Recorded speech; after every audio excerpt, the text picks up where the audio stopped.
The confirmed number of coronavirus cases in Los Angeles County comes to 249,859. The confirmed number of deaths reaches 6,090. Here in Torrance, the total number of confirmed cases is 1,339, with total confirmed deaths remaining at 67. We anticipate the Torrance numbers to change as the last 24-hour operating period is updated.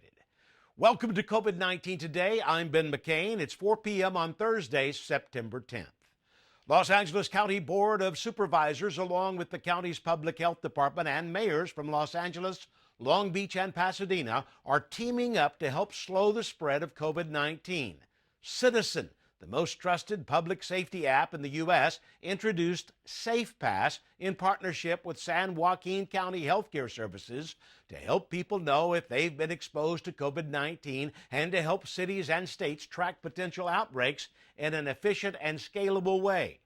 Well, now they've partnered with the county's Department of Public Health, along with health departments for the cities of Pasadena and Long Beach, to allow users to self-report their symptoms for COVID-19 and receive notifications and alerts directly from the county. All contact tracing data is anonymous, private, encrypted, and deleted after 30 days by Citizen. iPhone users are encouraged to download the app.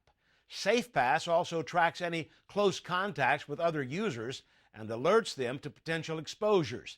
The app also offers immediate access to eligible users for a free at-home testing kit for those who have been notified of potential exposure through the app, and provides up-to-date information about all active testing sites in the county. For more information, you can go to citizen.com/tracing/testing. The County of Los Angeles also launched a new program to help train business owners to understand all of the COVID-19 related protocols in place to ensure employees and customers are protected.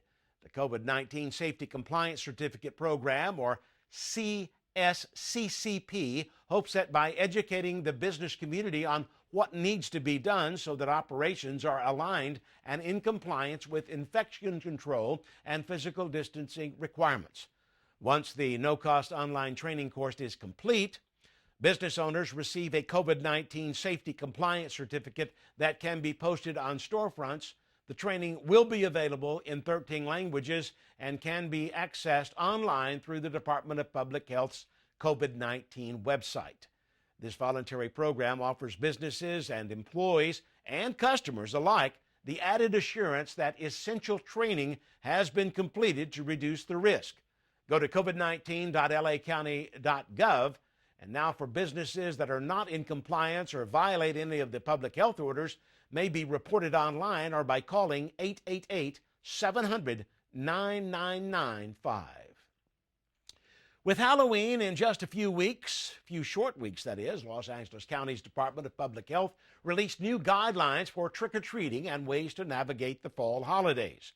Warning against traditional celebrations, the county's public health director, Dr. Barbara Ferrer, said gatherings could lead to spikes in coronavirus cases, and residents should begin planning safer ways to celebrate. She's referring to not only Halloween, but Thanksgiving as well. Ferrer says guidelines have been slightly revised, and the public has been asked to go back and look at the activities published that are allowed. She says events, gatherings, and parties are not allowed and should be kept within the people in your household. While the initial release of guidelines listed door-to-door trick-or-treating as banned under the health order, by Wednesday the guidelines had modified with trick-or-treating listed as not recommended. Ferrer says having children go door-to-door to strangers' homes while not knowing if the person handing out candy may have been exposed to the virus or are asymptomatic carriers are just too dangerous, and there is no guarantee that children and adults will not get sick, so to avoid it altogether. Ferrer says with recent trends following the 4th of July holiday showing sharp spikes in positive COVID-19 cases, residents should heed warning and prepare for fall holidays with caution as Halloween and Thanksgiving approach. Along with fall holiday guidelines, the county's public health department also updated reopening plans for tennis and pickleball courts. Now couples play is permitted, but players must remain at least 6 feet apart from each other and wear a face covering when not actively playing on the court. Previously, only single play was allowed to offer minimal exposure between players. In the public health order, it states that through our collective safer at home efforts, the county has successfully slowed the number of new infections and hospitalizations, allowing for a phased reopening of many aspects of regular life. Players must continue to practice social distancing. Each participant must bring their own bucket of balls with their initials on the ball. Face coverings are required at all times except during play. And players should bring their own water, hand sanitizer, and disinfectant wipes. A maximum of 1 hour play is allowed during heavy traffic days, and players should not gather while waiting. Employees are also given protocols to ensure they are continuing to practice safety measures as well. Group gatherings are strictly prohibited for either tennis or pickleball. There are tennis courts at Wilson Park, Sur La Brea, El Retiro, Paradise, Hickory, La Romero, and Walteria. Pickleball courts can also be found at Wilson and Walteria parks. Dozens of wildfires throughout California is impacting the air with falling ash and smoke. The South Coast Air Quality Management District issued a smoke advisory through today as air quality may reach unhealthy levels for sensitive groups. SCAQMD officials warned weather conditions will bring smoke and ash into portions of Los Angeles, Orange, Riverside, and San Bernardino counties. While air quality in much of Southern California remained in the good or moderate level at the ground level, satellite imagery shows smoke higher up in the atmosphere over much of the region. Residents are advised to stay indoors and should limit outdoor activity today. Due to safety concerns, 6 county COVID-19 testing sites are closed today and tomorrow. Those include ones at the College of the Canyons, East LA College, Pomona Fairplex, Gate 17, San Gabriel Valley Airport, Montebello Civic Center, and Panorama City. The level of unemployed Americans remains the same as last week. That's according to the weekly U.S. labor report. Jobless claims filed from the week of August 30th did not change this week, coming in at about 884,000. The number of people who applied for unemployment benefits through the state and federal programs rose in early September for the 4th week in a row, signaling that a gradual improvement in the labor market during the summer has stalled. 2 weeks ago, the Bureau of Labor Statistics changed its process for seasonal adjustments to make its report more accurate. The level of seasonal adjusted jobless claims had run notably higher during the pandemic than the real or actual number of people applying for benefits. Currently, there are 29.6 million people out of work receiving benefits. A bankrupt chain of department stores may be getting a lifeline soon. JCPenney Company's lenders have agreed to team up with mall landlord Simon Property Group and Brookfield Property Partners to buy the chain. The tentative deal could help save nearly 70,000 jobs, including a $300 million equity investment by the landlords. The deal also calls for new financing from existing lenders and would ultimately leave JCPenney with about $1 billion.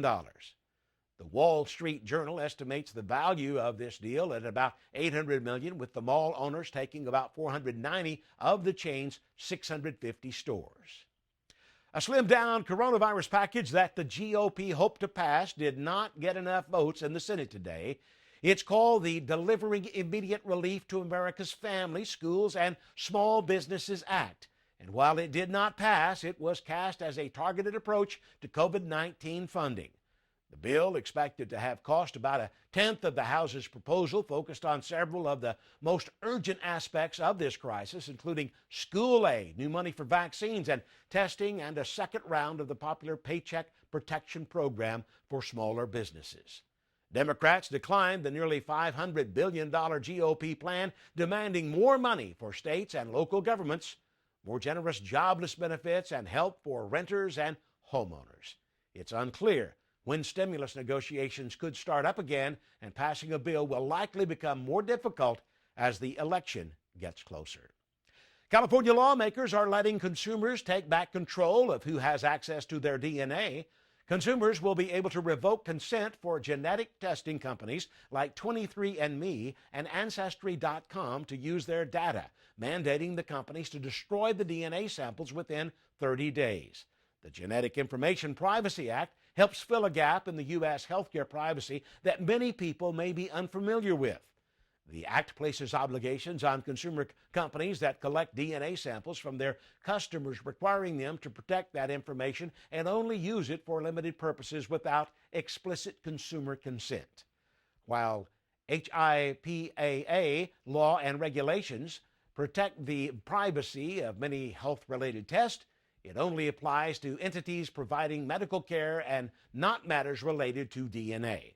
Direct-to-consumer DNA testing firms often give customers the opportunity to opt into research by consenting to pass along their samples. The GIPA prohibits consumer DNA collections from being sold or otherwise disclosed to entities making decisions regarding employment, health insurance, and life insurance. In a recent Your DNA survey, 40% of consumers who had never taken a DNA test cited privacy concerns as the driving reason for why they've shied away. But if companies are transparent about granting consumers more autonomy over their data and how it's handled, they may be more likely to take the plunge. Amazon's annual hiring day will go virtual, as all things are during this pandemic. If you're looking to see what opportunities may be available with the e-commerce giant, you can log in next Wednesday, September 16th, for the 2020 Career Day. The virtual event is open to anyone nationwide, and people who participate can learn about the nearly 33,000 jobs available with its operations. From corporate to tech positions to hourly jobs within the warehouse, Amazon officials say they continue to hire people from all backgrounds and skill levels and are happy to mobilize more than 1,000 experienced recruiters and HR professionals to help job seekers across the country learn about opportunities at Amazon. During the online event, Amazon also plans to provide 20,000 career coaching sessions, as well as hold panel discussions, code workshops, and interviews with Amazon executives. Last year, 17,000 people attended its Career Day, which was held at 6 cities across the U.S. It's free, and to register to participate online, just go to AmazonCareerDay.com. Well, e-commerce giant Amazon is under hot water for breaking policies during the pandemic. A consumer watchdog group is accusing Amazon and its third-party sellers of engaging in price gouging during the pandemic. Amazon listed 15 of its own essential products, including disposable face masks, hand sanitizer, toilet paper, and paper towels, with markups ranging from 76% to as much as 1,000% in comparison to previously listed Amazon prices or other retailers' prices. This was released in a new report today from the consumer rights nonprofit Public Citizen. The nonprofit also found 10 products from third-party sellers, including items like sugar, flour, hand sanitizer, and disinfectant spray, with markups ranging from 225% to more than 900%. The organization calls for the need of a federal price gouging law and for Amazon to implement major reforms to its pricing and product listing practices. Amazon, in response, said they have suspended nearly 4,000 selling accounts in the U.S. store alone for price gouging and created a special mechanism for state attorneys general to quickly and easily escalate the consumer complaints they have received. Fake Apple products were seized at the L.A. Long Beach seaport. More than $650,000 worth of counterfeit Apple AirPods and devices were confiscated from a shipment from China. According to the U.S. Customs and Border Protection officials, customs officers working with the electronic import specialist took 16,620 wireless earphones and charging cables. This violates Apple's AirPod and lightning protecting trademarks. This occurred in early July. The products were discovered on a shipment containing a total of 185 boxes that had arrived from China. Now, back in June, the U.S. CBP also seized about $4,000 worth of fake Apple AirPods in a Chinese shipment at a DHL facility while checking the package for its lithium-ion batteries. CBP officials say more than $4 million worth of products that violate intellectual property rights are confiscated almost daily. Watches and jewelry top the list of most represented items collected, accounting for about 15% of all seizures. Consumers are advised to be extremely cautious when they buy electronics from non-authorized sources. On the eve of the September 11th, 2001 attacks, cities across the country prepare for a COVID-19 compliant memorial. In New York City, its annual ceremony will be held in memory of the nearly 3,000 people who died in the bloodiest terrorist attack in U.S. history, along with a moment of silence at the exact times when two hijacked airplanes crashed into the World Trade Center towers. Now, this year, instead of reading out the roll call of the victims, families of the deceased have recorded themselves to be played at the ceremony. They are also allowed to still be present at the Ground Zero Memorial. The site museum will also be open for the first time since COVID-19 brought the city to a standstill in March. Here in Torrance, a wreath will be placed by the flagpole in front of the Torrance Police Station and Fire Station 1. Flags will also be flown at half-staff tomorrow in observance of 9/11. The Torrance Theater Company is excited to kick off a new series of play-at-home virtual performances. This Sunday, an encore presentation of It Had to Be You will be available to stream on demand on Sunday, September 13th. This is a comedy about a failed actress, health food nut, and would-be playwright who wants to find love and success in New York. You'll have to tune in this Sunday to see how this story pans out. The cost to watch is $20 per household. The next scheduled virtual performance takes place on Sunday, September 20th at 6 p.m. with The Puzzle and The Piazza. For more information, go to torrancetheatercompany.com. And before we go, at the end of each program, we like to share stories from our community, feel-good pictures, images, and videos that remind us of how resilient our community is and how Torrance truly cares. Local Congresswoman Maxine Waters, who serves the 43rd District, made an in-person visit to the Torrance Chamber of Commerce recently to meet with members and discuss the HEROES Act and issues that small businesses are faced with as the pandemic has closed many storefronts, non-essential businesses, and restaurants. This was a treat to members to get some face-to-face time with our congressional representative and share some of their struggles and discuss how businesses can survive this pandemic. What a great way to stay engaged with the local community, especially during this unprecedented time. Now, if you have a great story to share, be sure to email us at COVID-19today@torranceca.gov. We'd love to hear from you. Well, that's our update for COVID-19 Today. We'll be back on Monday as Leslie Robbins brings you the latest updates. Be sure to tune in Friday, Saturday, and Sunday for new episodes of Weekends in Torrance. Be safe, stay healthy, and thanks for tuning in, and we'll see you next time.